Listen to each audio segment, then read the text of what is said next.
Cristianismo e Iglesia Católica. En este video trataremos de explicar que el cristianismo y la Iglesia Católica son dos cosas muy diferentes. El cristianismo son los preceptos y la doctrina de Cristo, y la Iglesia Católica es una empresa que ha tomado la doctrina de Cristo, la ha modificado, la ha acomodado a su antojo y necesidades para crear el imperio más poderoso y longevo de la historia, con más de 2000 años. Apenas se le podría comparar el Imperio Romano de Oriente, mejor conocido como Imperio Bizantino, que duró 1480 años. La Iglesia Católica es hoy la segunda economía más poderosa del mundo, solo detrás de la estadounidense. El ser humano tiene la necesidad natural de creer. Ramachandra, neurólogo y escritor, conocidos por sus trabajos en los campos de la neurología de la conducta y la psicofísica, actualmente es director del Centro para el Cerebro y la Cognición de la Universidad de California.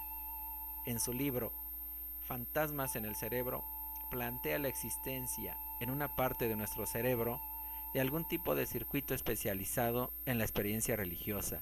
Le llama a él un módulo de Dios.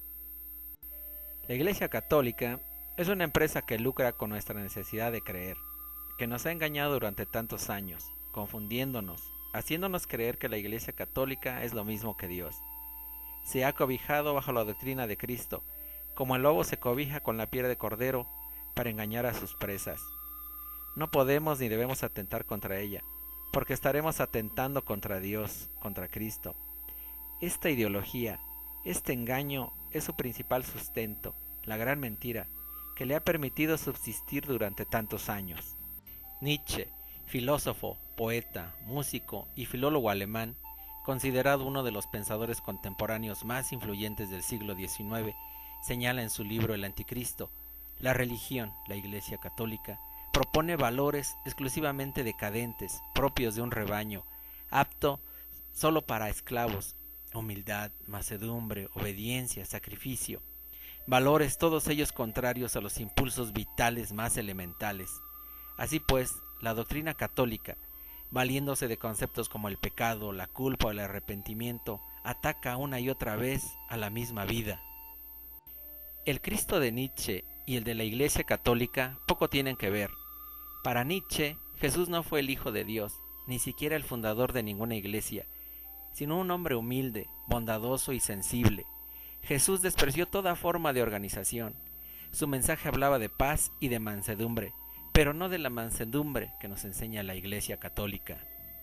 La Iglesia Católica tiene una gran deuda con la humanidad, al menos con la occidental, una deuda histórica que no se puede pagar o salvar con una disculpa, como lo hiciera el Papa Juan Pablo II en marzo del 2000, en ocasión del jubileo. Presidió una importante ceremonia de purificación, en la que ofreció perdón por errores y culpas de la Iglesia en el curso de la historia, desde las cruzadas, la Inquisición, hasta el Holocausto judío. El Holocausto judío fue la persecución y asesinato sistemático, burocráticamente organizado y auspiciado por el Estado, de 6 millones de judíos por parte del régimen nazi y sus colaboradores, entre ellos el fascismo de Mussolini, y todo esto bajo la complacencia de la Santa Iglesia Católica. La Iglesia Católica ha lucrado con nuestra creencia, nos cobra por creer. Cada acto religioso tiene un costo. En su avaricia empresarial inventó el diezmo y las indulgencias. El diezmo históricamente fue al principio una práctica cristiana privada y voluntaria entre los mismos, y que ulteriormente en el siglo VI mudó a un privilegio concesionado, otorgado a este estamento para recaudarse oficialmente en los reinos cristianos. Una indulgencia es la remisión, parcial o total, del castigo temporal que aún se mantiene por los pecados después de que la culpa ha sido eliminada por la absolución. Las indulgencias se pagaban durante el periodo conocido como el Bajo Medievo. Este comprendía los siglos XI al XV. En aquella época, cualquier persona podía comprar una indulgencia, ya fuera para sí misma o para sus parientes muertos que permanecían en el purgatorio. Según el grado del pecado era el pago. En el siglo XVI, los abusos y el tráfico económico al que dieron lugar el cobro de las indulgencias, constituyeron el motivo principal que indujo a Martín Lutero, de origen alemán, teólogo y fraile católico agustino, a enfrentarse con la Iglesia Católica en 1517. Lutero vio este tráfico de indulgencias no solo como un abuso de poder, sino como una mentira, que, no teniendo base en las Escrituras, comenzó e impulsó la reforma religiosa en Alemania. Se opuso al pago de las indulgencias, se opone a los excesos de la Iglesia Católica, rompe con ella e inicia lo que más tarde derivaría en el protestantismo. La Iglesia Católica es la iglesia cristiana más numerosa. Está compuesta por 24 iglesias de propio derecho, siendo la Iglesia Latina o de Occidente la más grande. Las otras 23 iglesias son orientales, además de 45 que se encuentran en completa comunión con el Papa y que en conjunto reúnen a más de 1.200 millones de fieles. La Santa Sede es propietaria de acciones en la General Motors, IBM y Disney. Además, es inversora en empresas de alimentación, empresas de servicio y de telecomunicación, así como bancos y aseguradoras valoradas en más de 12.000 millones de euros, y sobre todo la industria inmobiliaria. No hay pueblo sin iglesia, ni ciudad sin catedral, ni monte sin ermita. Se calcula que el patrimonio eclesiástico está integrado por 100.000 inmuebles. Agreguemos que cada pueblo por lo general lleva el nombre de un santo, lo que le asegura un ingreso cada año en las celebraciones del santo patrono de la comunidad. La Iglesia Católica llama herejes a sus opositores y se dedica a aniquilarlos. En la Edad Media crea la Santa Inquisición. La Inquisición medieval se fundó en 1184 en la zona de Languedoc, en el sur de Francia, para combatir la herejía de los cátaros o albigenses. En 1249 se implantó también en el Reino de Aragón, siendo la primera Inquisición estatal, y en la Edad Moderna, con la unión de Aragón con Castilla, se extendió a esta con el nombre de Inquisición Española, que duró de 1478 a 1821, bajo el control directo de la monarquía hispánica, cuyo ámbito de acción se extendió a los territorios colonizados en lo que se denominaría América. La Inquisición portuguesa, que duró de 1536 a 1821, y la Inquisición romana, que duró de 1542 a 1965.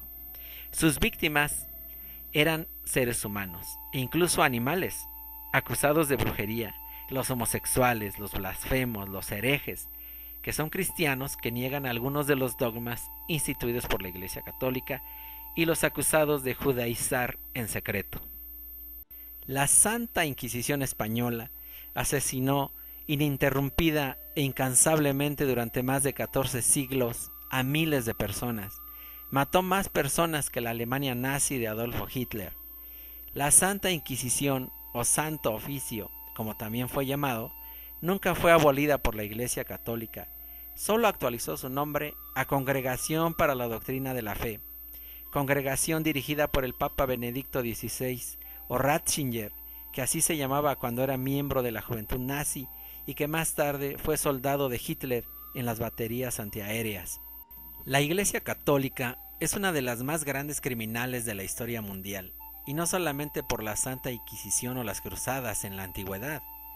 En la conquista de América, África y Asia, siempre al frente de los conquistadores con la cruz en alto, matando a los nativos por considerarlos animales, pues no tenían alma.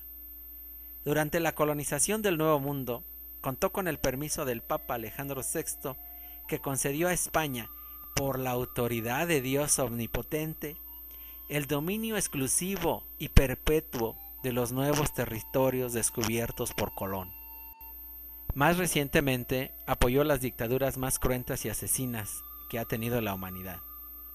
Apoyó al mismísimo Hitler en Alemania y a Mussolini en Italia, a Pinochet en Chile. En nuestros días se ha asociado con Estados Unidos, asociación decisiva en la estrategia de Estados Unidos para derrumbar el comunismo y a la desaparición de la Unión Soviética. El celibato, Otra arma que adopta la Iglesia Católica para no perder sus bienes.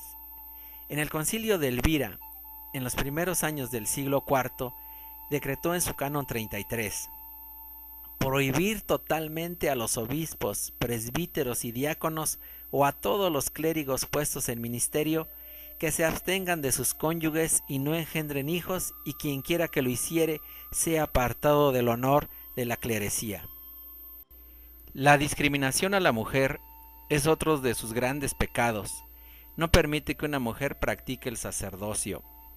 Esta es otra ofrenda que tendrá que responder la Iglesia Católica. El Papa Juan Pablo II ignoró estos reclamos.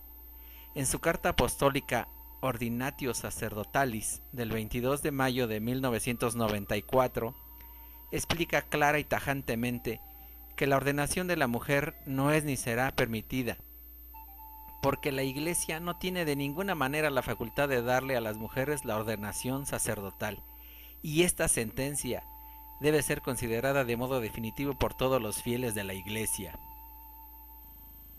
Es hasta el año 2016 en que se vuelve a analizar el Evangelio de Juan, esclareciendo que María de Magdala fue la única mujer discípula y la primera que se encuentra con el Cristo resucitado, donde le encomienda propagar su mensaje. La película María de Magdala, estrenada en marzo de 2018, reivindica el papel de la mujer en el cristianismo y le quita el mote de prostituta con el que fue calificada por el Papa Gregorio Magno en el siglo VI. Ser cristiano es seguir los preceptos de Cristo, vivir y actuar en amor, a uno mismo y al prójimo, seguir los preceptos de justicia, de misericordia y de fe. Y para seguir y practicar estos preceptos no se necesita la poderosa Iglesia Católica.